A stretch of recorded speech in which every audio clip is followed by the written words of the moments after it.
Hello, I'm Noelle Lim on ASEAN Speaks by Maybank Investment Banking Group.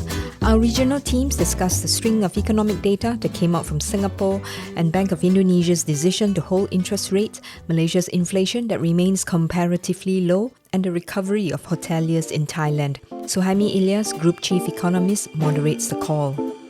Morning, everyone. Monday, 30th May.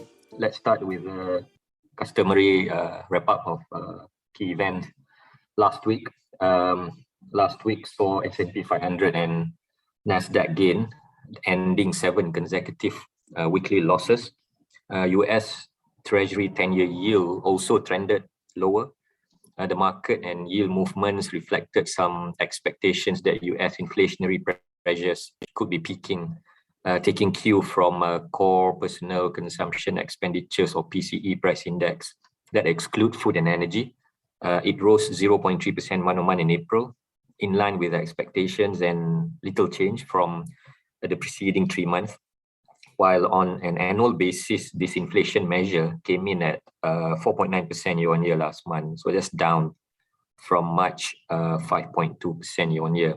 At the same time, economic indicators like US Flash Composite PMI for May, as well as April's durable good orders excluding transportation and non-defense capital goods orders are signaling moderation in economic growth. Meanwhile, minutes from the early May FOMC meeting contain no surprises, with all members voicing support for 50 basis point rate hikes over the next few meetings, which is what market have been expecting. Over in Europe, ECB President Lagarde confirmed the end of ECB's bond buying program in early third quarter and made her first kind of explicit call for interest rate increases by suggesting interest rate lift off in July and possible exit from current negative interest rate by end of next quarter.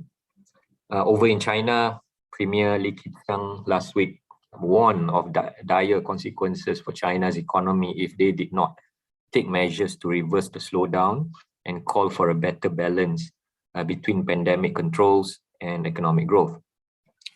Shanghai, which has been under lockdown since late March, is gradually easing restrictions as officials have started allowing more people out of their homes and businesses to reopen, with plans to reopen schools and allowing all manufacturers to operate next month. And over the weekend, Shanghai unveiled a 50-step economic support packages that include tax rebates, speeding approvals of property projects and supply more building land. And to boost car sales, Shanghai will raise the ownership quota, cut a purchase levy and subsidize EV buyers. Shanghai will also ease testing mandates. China also eased curbs as authorities said its outbreak is under control. Meanwhile, Hong Kong will relax some COVID testing rules for arriving travelers. And Japan is set to allow some package tour tourists from overseas starting 10 June, ending a ban that was introduced about 2 years ago as part of the country's virus control program. Still on China, Greenland Holdings, a mid-sized developer long regarded as one of the strongest property players in China, asked holders of a $488 million bond to delay repayment by a year from the due date of 25th June, triggering a sell-off in its bonds. The news is concerning given that Shanghai municipal government is one of the company's shareholders, suggesting that even state-backed companies are not immune to the credit crunch hitting China's property sector. Also want to flag something else that has been happening over the past few weeks. Food protectionism is on the rise as governments grapple to ensure supplies and contain prices of essential food items domestically. So in the case of India, after announcing ban on wheat exports on 13 May, it announced sugar export ban on 26 May. And India is the world's largest producer and second largest exporters of sugar. And there are worries that India will also ban its rice export. Closer to home, Malaysia will ban chicken exports starting 1st June until domestic supplies and prices stabilize. This is in addition to other measures such as lifting approval permits or AP for chicken imports, simplifying process to claim chicken production subsidy and create buffer stocks. For this week, it will be a holiday shortened week for some of the markets. US are closed today, Korea on Wednesday, UK on Thursday and Friday, and the likes of China, Hong Kong, Taiwan, Thailand on Friday. Key data to watch this week include a string of PMI's data for the month of May for major economies like US, Eurozone, UK, Japan, and China. We also have Eurozone and Indonesia CPI for the month of May and US payroll data.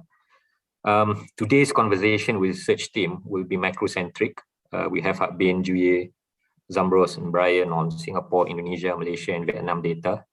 We have also Winson to talk on US and Malaysia fixed income outlook. And on equity, we'll have Anand and Yuwanee, who will also be on air to talk about regional equity and Thai tourism outlook. Let's start with Hak Bin. Hak Bin, there's been a string of Singapore economic data released last week. We got the final first quarter 2022 GDP, and then we also have April inflation and industrial production. Can you run through with us this data, and are there any implication to our and official economic outlook and forecast on key macro numbers? Hey, hi, morning, Suhaimi. Yeah, there was a bunch of data last week, so I just divided into two parts. One is on the growth and the manufacturing data, and then second on the inflation. So for the growth side, MTI maintained their 3% to 5% growth outlook for this year, but I think they warned essentially that growth will likely come in at the lower range. And this is despite the upgrade to the final first quarter GDP growth. That's 3.7%, slightly higher than the earlier flash estimate of 3.4%. In terms of level, you can see the divergence in the recovery. GDP is now roughly about 6% above pre-pandemic levels, driven by the manufacturing sector, about 20% above.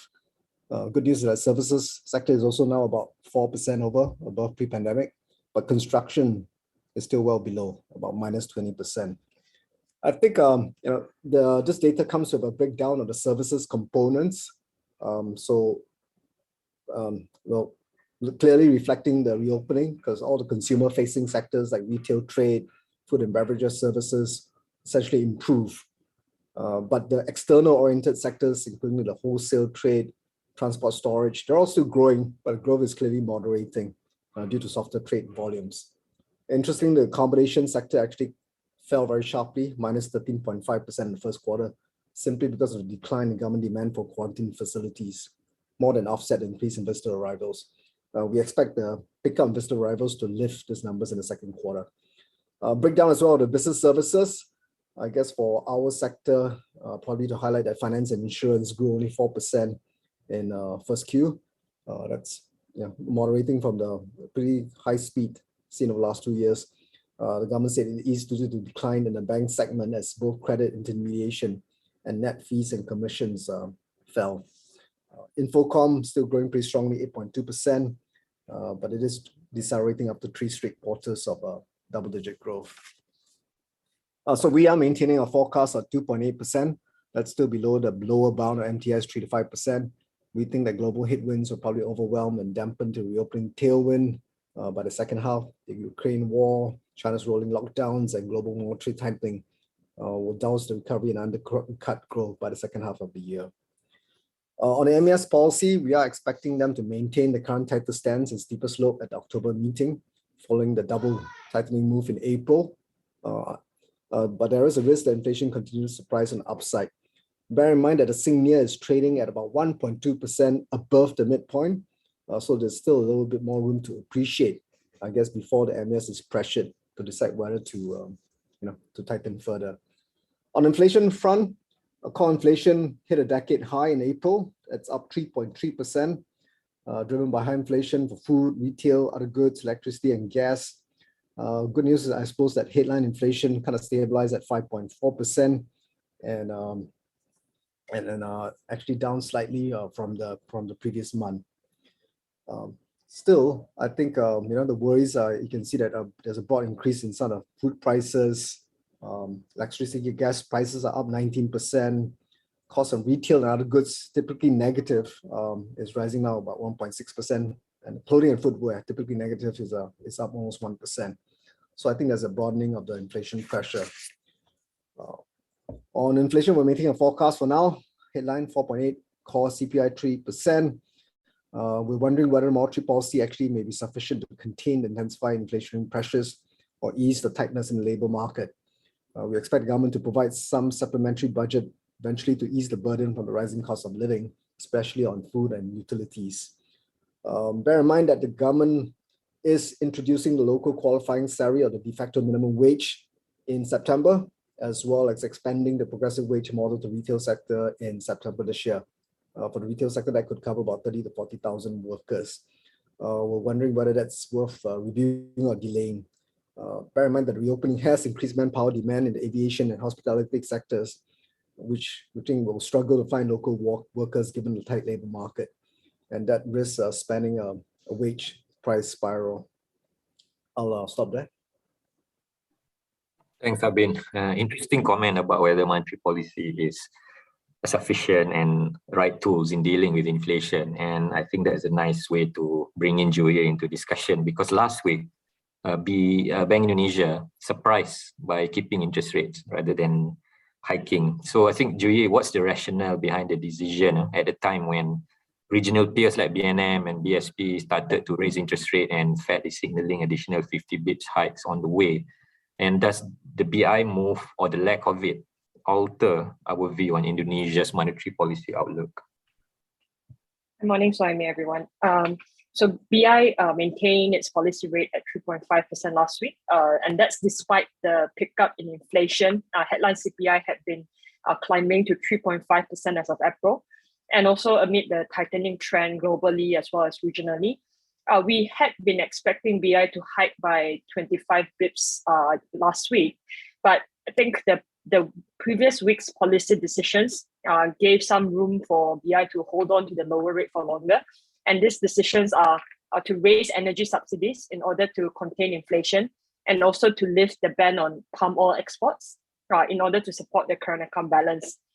To recap, the Parliament had recently approved the government request to significantly raise energy subsidies by 75 trillion rupiah and additional compensation of 275 trillion rupiah to state-owned energy firms, Pertamina and PLN. In total, that's equivalent to around 2% of GDP, which is quite a significant amount. The current account balance has also been quite healthy. In the first quarter, it came in at a small surplus of $220 million, or around 0.1% of GDP.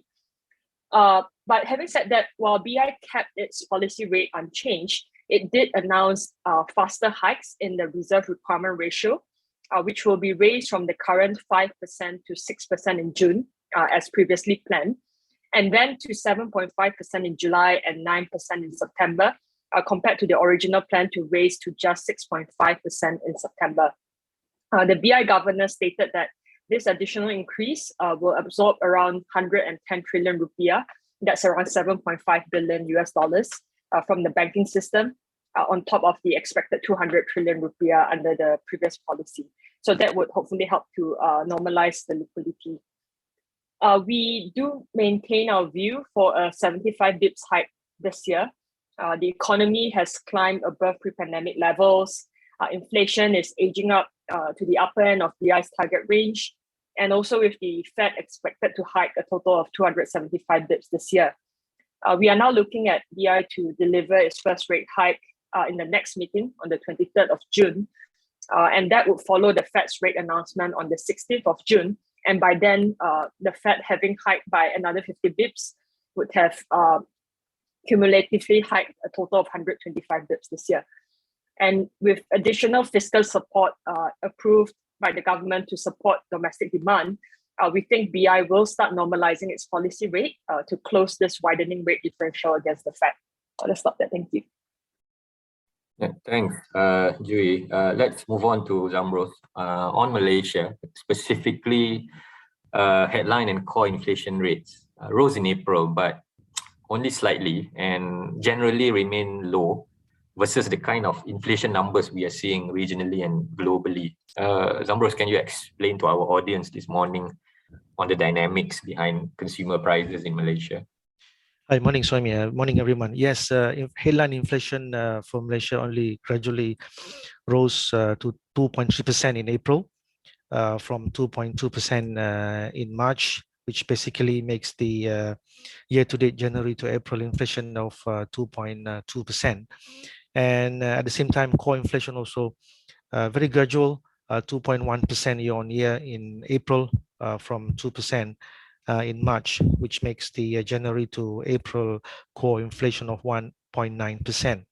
So this very gradual uptick is mainly because of the higher food and non-alcoholic beverages costs being cushioned by the very minimal transport inflation, partly due to the base effect, because transport costs last year, for most of last year, was double-digit inflation.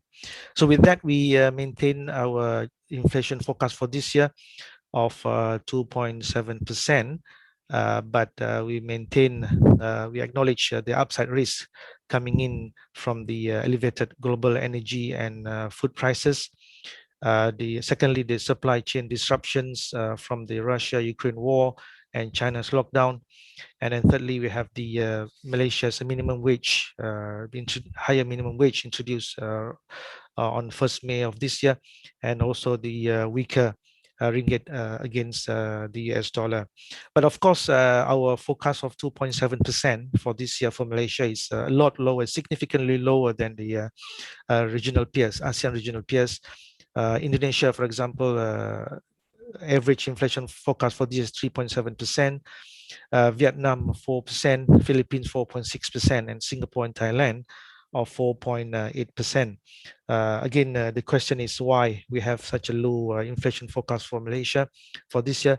So mainly because of the government interventions and measures to mitigate the supply driven of cost push inflation.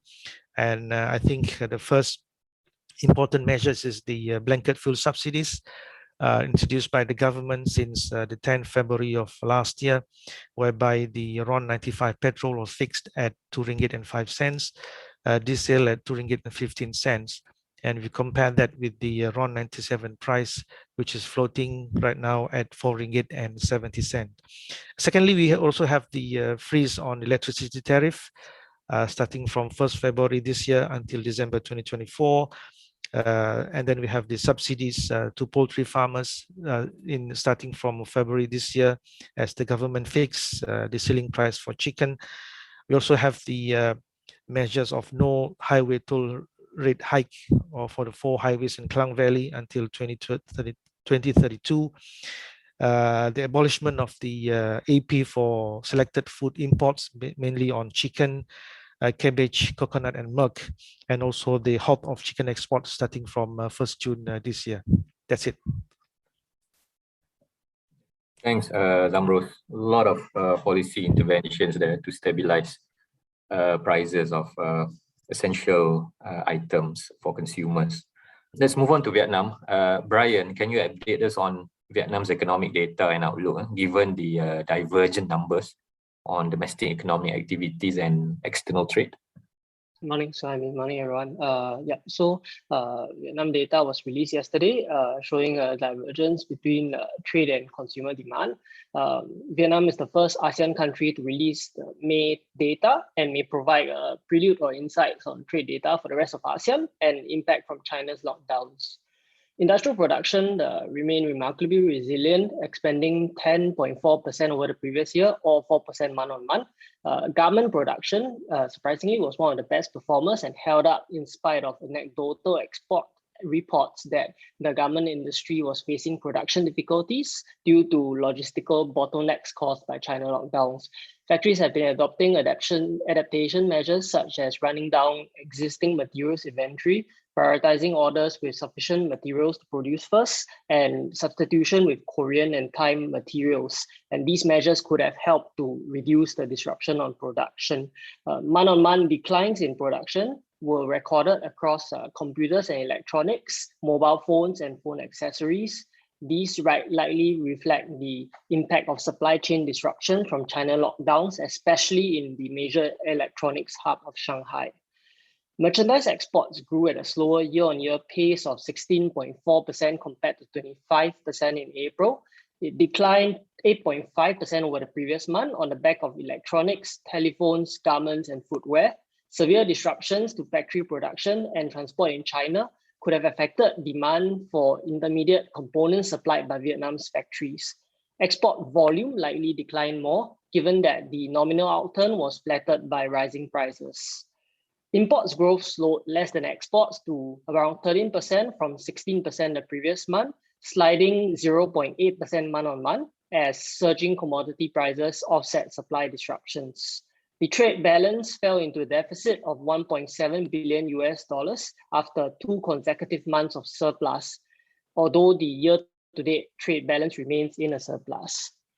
Consumer-facing sectors were buoyant on reopening and return of tourists. There was a marked acceleration in nominal retail sales to 22.6% over the previous year on strong tourism demand and accommodation and food sales. In level terms, retail sales has recovered to its pre-pandemic peak, which was January 2020 in April, which is last month, and has now surpassed January 2020 levels by almost 6%.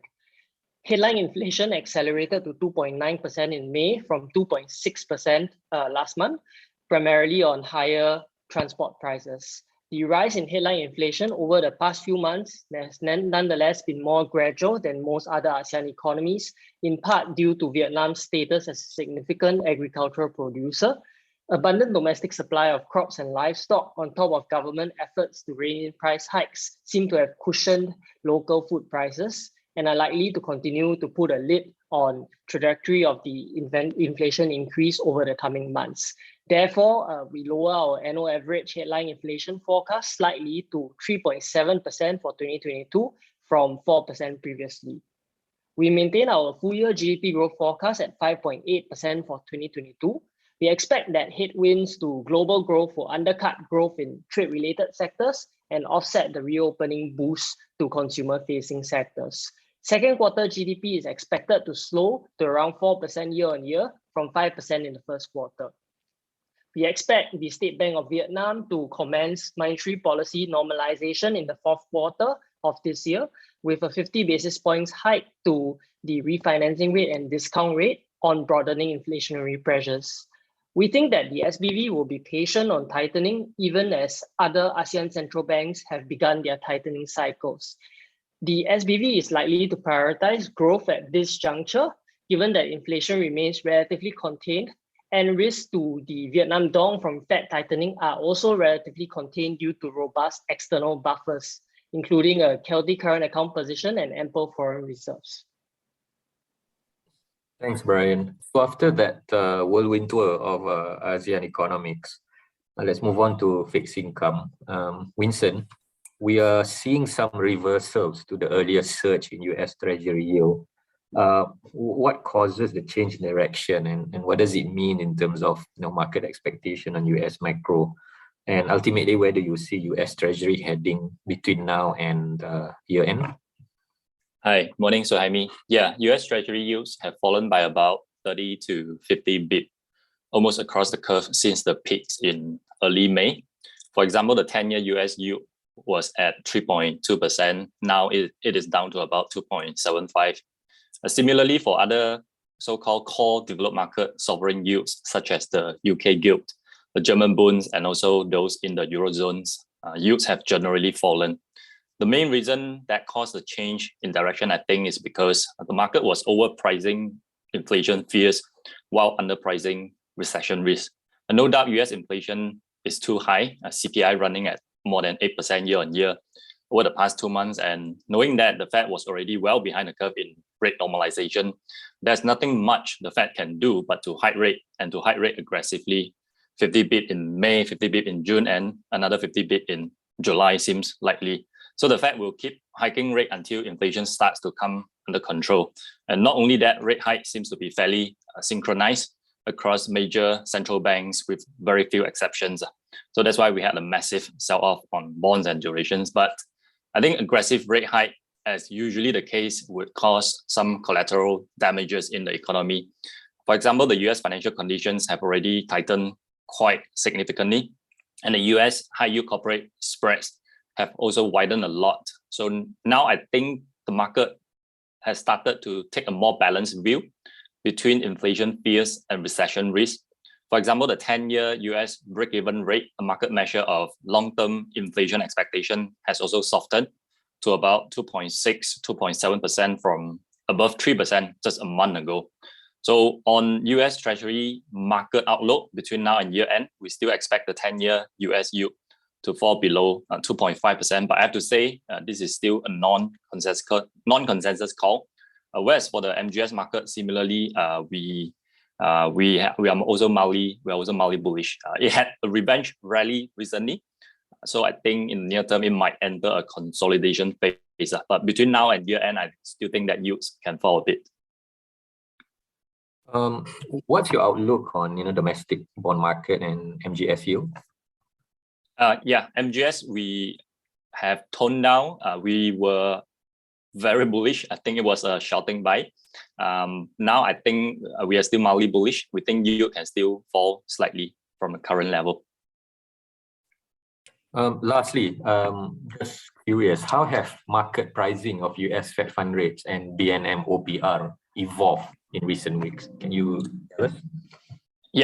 Market pricing has turned less hawkish on both the Fed funds rate and the OPR. Firstly, on the Fed funds rate, based on the futures market pricing. Previously, the market was pricing in for the Fed funds rate to go to a peak of closer to 3.5%. Now it has fallen to about 3% or slightly below 3% in terms of the peak rate. And secondly, on the OPR, if you look at the implied pricing from the interest rate swap or the RS curve, a couple of weeks ago, there was a panic sell-off and market pricing literally went over the roof, expecting OPR to go well above 4% in 2023.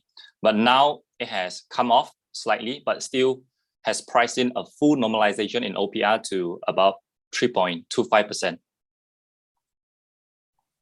Thanks, Winson. Let's move to Yuwanee. Yuwanee, we hosted Thai Hoteliers Day on 24th May. Can you share with us the main highlights and key takeaways from the companies we featured at the event, especially on Thailand's tourism industry short-term and longer-term outlook, and also curious to know how the industry players are impacted by and coping with inflation? Thank you. Good morning. The key highlights are Thailand should enjoy a gradual recovery from second quarter onwards due to the big Songkran break and the easing of entry rules such as the abolishment of test and go. However, the recovery should still be lower than overseas, especially in Europe. Hoteliers believe that the recovery will be most prominent in the fourth quarter due to peak seasonality. In the long term, they expected full recovery to pre-COVID level in 2024. Our top pick is Mint, owing to fast recovery in Europe.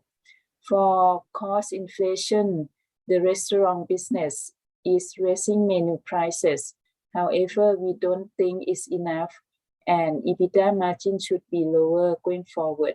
But the F&B business should still be fine because of the high-end customers. And for this reason, they should be able to pass on costs. Thanks, Yuwanee, for that quick update.